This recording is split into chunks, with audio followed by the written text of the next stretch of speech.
My name is Vedanth Bhatnagar, and I'm a PhD researcher at the University of Glasgow. I basically did my bachelor's and master's from India, from Hyderabad, where I'm from.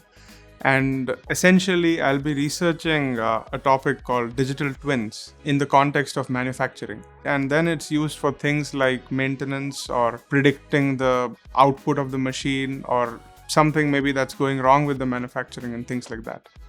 It's been a really, really pleasant experience. It's a very beautiful city. People are very welcoming, and I go to the supermarket and people always greet you. So it's a nice experience. It makes you feel welcomed. And I really enjoy looking at the university because it's like Harry Potter was shot here. So it's like I'm at Hogwarts and doing wizardry stuff with my research.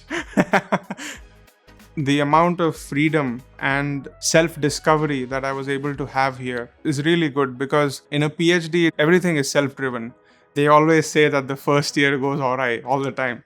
But suddenly, it's like pressurized gas coming into vacuum and then it doesn't know what to do. It goes all over the place. But when that happens, I think a sort of a supportive network, it could be a supervisor, it could be your colleagues from the lab. That sort of network really, I think I've found that network over here, and it has really helped me channel my focus and drive my focus.